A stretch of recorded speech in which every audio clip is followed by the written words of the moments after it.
আসসালামু আলাইকুম, SA family কিচেনে স্বাগতম। আসসালামু আলাইকুম বন্ধুরা, কেমন আছেন সবাই? আশা করি সবাই ভালো আছেন।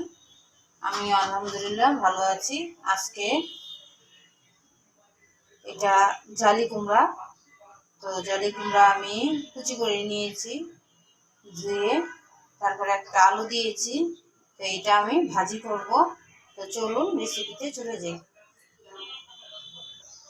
এখানে আমি প্যান বসিয়ে দিয়েছি, প্যানটা গরম হয়ে গেছে। এখন আমি তেলটা ঢেলে দিব।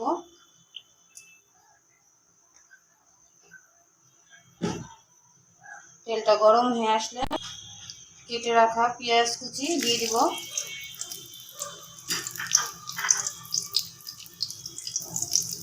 নেড়ে দিব।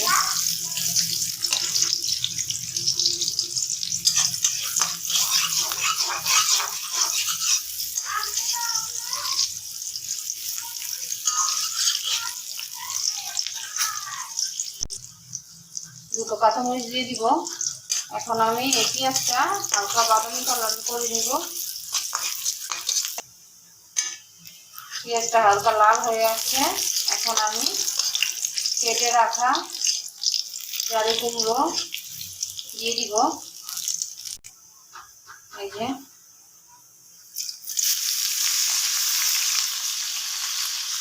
দিয়ে দিলাম। এখন আমি খুব ভালো করে নেড়ে দিব।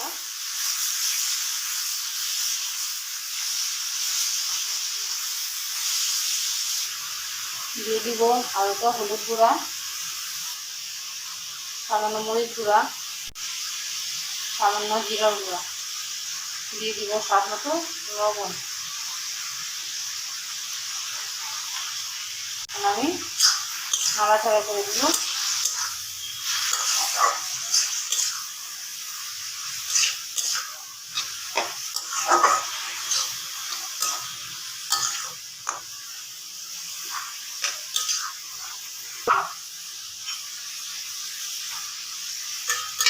এখন আমি সিদ্ধ হওয়া পর্যন্ত অপেক্ষা করব। এখন আমি নাড়া দিয়ে দিব।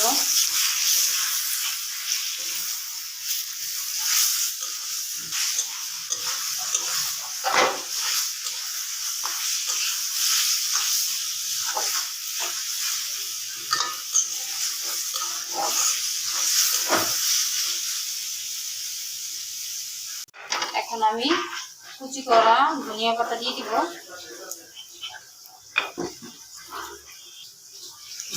নাড়া দিয়ে দিব।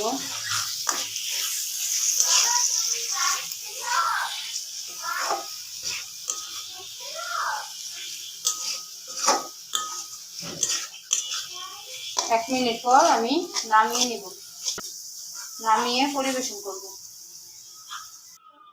এই যে হয়ে গেল মজাদার জালি কুমড়া ভাজি। ঘরে একবার বানিয়ে খাবেন, অবশ্যই ভালো লাগবে। তো আমার ইউটিউব চ্যানেলে আপনারা সবাই সাবস্ক্রাইব করে দেবেন। আল্লাহ হাফেজ।